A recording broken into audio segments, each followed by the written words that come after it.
या अय्युहल मुज़्ज़म्मिल। बिस्मिल्लाहिर्रहमानिर्रहीम। अल्लाहुम्मा सल्लि अला मुहम्मदिन नबिय्यिल उम्मी व अला आलिहि वसल्लिम तस्लीमा। दोस्तों, आज अल्लाह रब्बुल आलमीन की तौफीक से हाज़िरी नसीब हुई। आज का सबक हमारा तिलावत कुरान करीम के 3 अंदाज़ों के बारे में है। चूँकि तिलावत कुरान करीम के 3 अंदाज़ होते हैं, तो आज के सबक में हम आपको 3 अंदाज़ उनकी तारीफ़ी भी करते हैं और हम इन तीनों अंदाज़ों में आपको तिलावत कुरान करीम ही करेंगे ताकि आप हर एक को समझ सके और इनमें फ़र्क को भी समझ सके। सबसे पहले तरतील। तो सबसे पहले हमने तरतील को पहचानना है कि तरतील क्या होती है। तो तरतील कहती है इत्मीनान और खूब टेर टेर कर पढ़ने को, जैसे इज्तिमाआत वगैरह में पढ़ा जाता है। खूब ठहर ठहर कर पढ़ना, ये क्या है, कौन सी सूरत है, तरतील की। जैसे कि महफ़िल और इज्तिमाआत के आगाज़ में और शुरू में जिस तरह क़ुर्रा हज़रात जिस अंदाज़ से तिलावत करते हैं, उस अंदाज़ को तरतील कहते हैं। तो हम भी आज आपको तरतील की सूरत में तिलावत करते हैं। आइए तिलावत कुरान करीम को तरतील की आवाज़ में सुनते हैं।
नंबर 2, तदवीर। तदवीर किसे कहते हैं?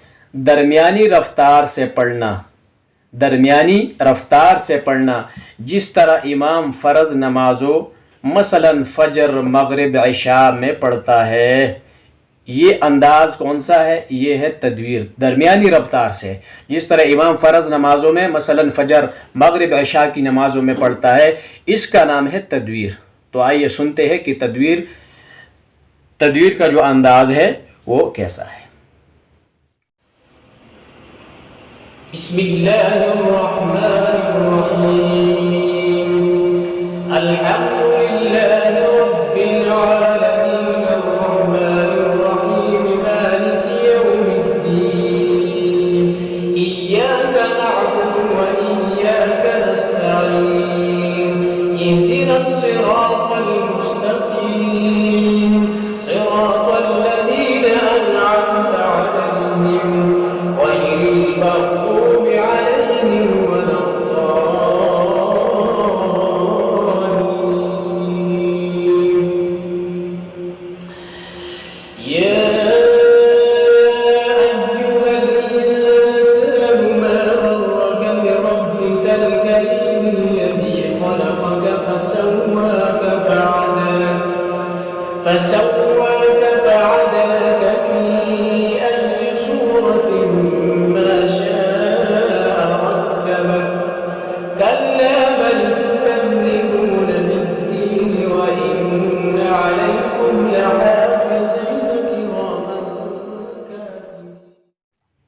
नंबर 3 हदर।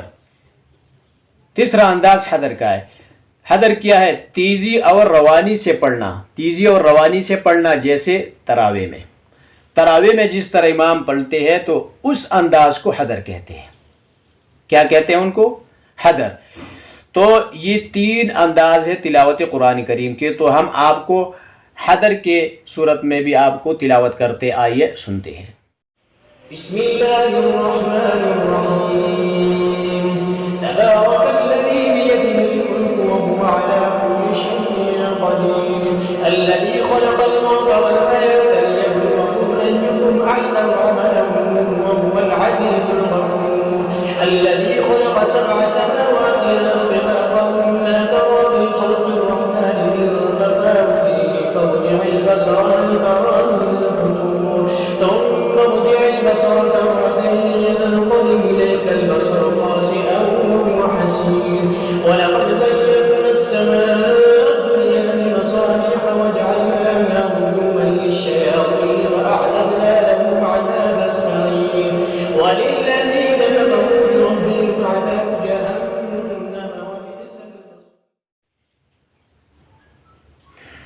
फ़ायदा, ये जो 3 अंदाज है ना, तो तीनों अंदाज के मुताबिक तिलावत कर सकते हैं, मगर तेज़ पढ़ने यानी हदर में, जो आखिरी सूरत है, हदर में तजवीद के कवायद का लिहाज ज़रूरी है कि हरूफ खलत मलत ना हो जाए। तो दोस्तों ये आज हमारा सबक था तरतील, तदवीर और हदर के बारे में।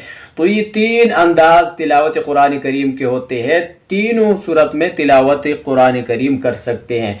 लेकिन जो आखिरी सूरत है हदर, जो तेज़ अंदाज होता है, तो उस सूरत में भी पढ़ना जायज़ है, मगर उस सूरत में तजवीद के कवायद का लिहाज ज़रूरी है कि हरूफ आपस में खलत मलत न हो जाए। तो दोस्तों ये आज हमारा सबक था तरतील, तदवीर और हदर के बारे में। आइंदा के लिए इंशाअल्लाह मुलाकात होगी। अस्सलामु अलैकुम व रहमतुल्लाहि व बरकातहू।